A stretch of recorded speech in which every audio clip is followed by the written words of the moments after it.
Hello, GBA community. My name is Clyfer, and I'm sorry that I haven't been on here for a while. But I've been really busy working on my channel, and I just got over finals. So, it's time to make a nice little video for you. And I have an interesting topic to talk about. It's not so um, directly related to philosophy, but it's gonna have philosophical undertones in it. So I hope you like it. Why is it that certain people, actually everyone, finds a cause within a group and then finds a motivation which drives them to give up their individualism to become part of that group? Now, this may seem a little amazing or a little weird to you, but we do this all the time. For example, a great example would be the Xbox 360 or PS3 debate. Which camp are you? Which camp are you gonna, or the PC, whatever, which side are you gonna take? And you actually get into discussions and you get into arguments, and you have these set of emotions so strong because you prefer one thing or over the other thing. We see this in sports. We see this in politics. We see this on television. We see this all over the place. It's all because of preferences, whatever you like. But why is it that we give it such importance? Why do we care so damn much as human beings about being part of a certain group, about being part of a certain preference, and then defending that preference? A lot of times people have given up their lives for a preference. Example, religion, wars, countries. A lot of people will rather give up their existence and give up their identity as in a group. Why is this? Let's start with the individual. The individual has no reason to live.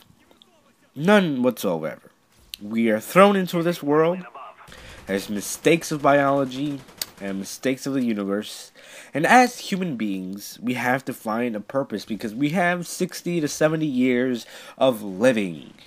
And this living is not dictated by a certain path. We can live it however the hell we want to live it. And after we're done living it, we look back and see all of our accomplishments. If we reach it to the ripe age of appreciating everything we've done, and assuming that we haven't died a horrible, tragic death. And when you get to the age of 70, 50, 60 years old, you have to ask yourself this very important question. Did you live your life? Or did others live it for you? For example, I've seen a lot of sport fanatics out there that devote their whole entire life to a certain team. They have tattoos, their whole house is decorated with the team colors, even the goddamn grave has the logo on it. Or politicians, they'll die a Republican, they'll die a Democrat, or they'll do all of this. But you have to ask yourself, did you do anything? Or did that party, that group of people dictate how you were going to live your life? Just because you liked a couple ideas they had, you lived a life as a Republican instead as John Smith. Now, see the big difference here. You're living an ideology you're living the ideology of a group and not your own ideology. And that's very interesting to me, that people would give up their own lives, their own individualism, to be a part of a group. And for me, in my personal case, I would never do that. Ever. I would never do that. I despise being categorized. And this is our own personal hate against race divisions, because I don't consider myself a Hispanic. I don't consider myself a Latino. Because Spanish wasn't really my first language, so I can't be considered a Latino.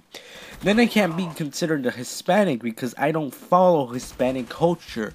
I celebrate Christmas the American way. I celebrate Thanksgiving the American way. I celebrate the Halloween the American day. I speak fluent English the American way. I don't see how I can be related to a certain race when I am basically not a part of it. My own individual stance is not a part of it. Now, I'd understand if I'd enjoy a lot of aspects of Hispanic culture, but I don't. I really don't. And we can continue this across the board. Gender, race, intellectual level, whatever you want to say. People just divide themselves into these certain little groups. And let's say we overcome the problem of racism. But that doesn't really matter, because we're still going to divide ourselves. We're going to divide ourselves in the rich and the poor, the medium class, the not so medium class, the real medium class, the higher medium class, the really poor, the real dying poor, the not so poor, the rich poor, the rich, and the rich middle class. We're just gonna go and divide ourselves. And we're gonna keep on dividing ourselves, and that would be tremendous. That would be so fine for me if we divided ourselves into individuals. But no, we have to divide ourselves into a smaller group of people, and not into individuals. That is my problem with it. That we tend to go with 1,000 people instead of one person, or 1,000 people instead of 300 million people. So then, yeah, please, GVA community, what's your opinions on this whole segregation only to be in a part of a group and not to be an individual? And plus, all of this in the end takes away from you being an individual, which is, in my opinion, one of the most important aspects of this life, and if it not the most important aspect. Well, kind of besides eating and doing something, but yeah. So what is your opinion, guys? Here on Grid, I'm really enjoying Black Ops right now. I recently bought Xbox 360, and I'm gonna start posting those kinds of videos on my channel, because I'm playing on the PS3, but the PS3 Black Ops sucks really bad. Holy shit. And not because of players, it's the same skill level, trust me, but because there's so much lag and internet problems with the PS3 right now because of that patch they dropped. So I'm gonna invite you to my channel.